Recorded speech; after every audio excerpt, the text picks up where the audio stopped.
Good morning সবাইকেই।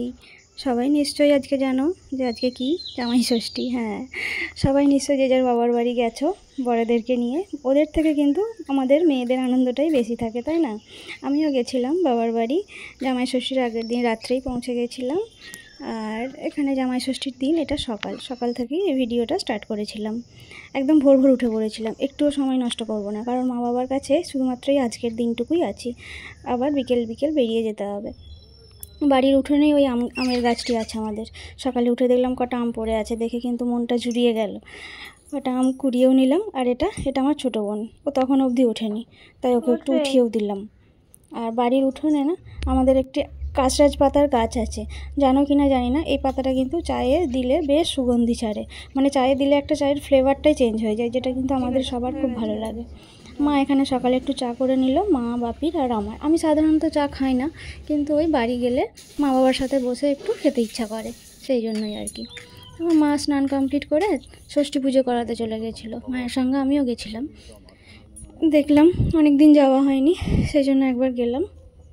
তারপর আমাদের বাড়ির কাছে না এই যে বগেনভেলিয়ার গাছটা দেখছেন, মানে কাগজ ফুলের গাছটা, এটা ঝেড়ে ফুল ধরেছে, একদম ফুলের পুরো পাতা ঢাকা পড়ে গেছে, খুব ভালো লাগলো দেখে।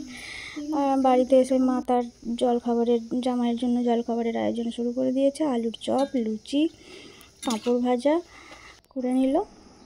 জামাই এই যে এখানে সকাল সকাল স্নান কমপ্লিট করে রেডি হয়ে গেছে, বসে আছে। মায়ের এখানে জামাইয়ের জন্য ফোঁটা দেওয়ার জন্য যে সব জোগাড় করা সেগুলোই করে নিয়েছে। 5টা গোটা ফল, বাটা দেওয়ার জন্য, দই চিড়ে, ফলারের জন্য। আর এখানে মা একটু ছানার পায়েস করেছিল, বাড়িতেই বানিয়েছিল, খুব টেস্টি হয়েছিল। মা এটা প্রথমবারই ট্রাই করলো, বাট খুব ভালো হয়েছিল। মা এখানে যে সমস্ত কিছু জোগাড় করে ফেললো, তারপর বসেও পড়লো, জামাইকে ফোঁটা দিয়ে নেবে।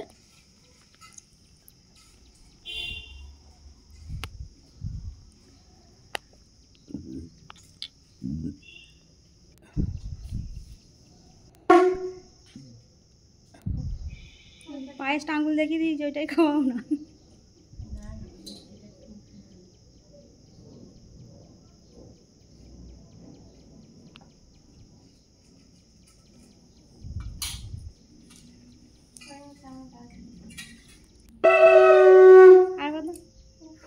মা ওকে এখানে দিয়েছিল একটা গেঞ্জি, আর ওই একটু সোনার আংটি। আসলে মা বাবার খুব ইচ্ছা ছিল কোনো বছর একবার ফোঁটাতে যেন একটু সোনার কিছু দিতে পারে, প্রথম থেকে ইচ্ছা ছিল। এর নিয়ে আমাদের এটা 4 বছর জামাই ষষ্ঠী, এর আগে 3 বছর হয়ে গেছে, তো 4 বছরে মা বাবাকে একটা সোনার আংটি দিল। আর এই টাকাটা হচ্ছে আমাদের ওটা দেওয়ার নিয়ম আছে, কিছু টাকা হাতে দিতে হয়। এবার সেটা যে যেমন পারবে, যে বছর যেমন দেয়, ওটা আমাদের একটা নিয়ম আছে, কেন কি জানি না সেটা। যাই হোক, এখানে মায়ের রান্নাও কিছুটা এগিয়ে গেছে, মেনুতে অনেক কিছুই আছে, সেটা একটু বলছি পরে। এখানে হচ্ছে চিংড়ি মাছের মালাইকারি, আর এখানে হচ্ছে খাসির মাংস, আর এখানে হচ্ছে চিকেন। মাংস দুটো না আমাদের কাঠের জালেতেই হয়, খেতে কিন্তু বেশ ভালো হয়। আর এখানে বোন করছে একটু ফ্রায়েড রাইস। সবার সহযোগিতাতেই হয়েছিল কালকের সমস্ত কিছু মেনু। মাকে একাকে আমরা ছেড়ে দিই না, কারণ গরমে সবার খুব কষ্টই হয়। আগে করেছে, কিন্তু এখন যেহেতু একটু বয়স হচ্ছে, আমরাও অনেকটা রান্না পেরে গেছি নিজেদের সংসারে এসে, তো আমরাও অনেকটাই হেল্প করি।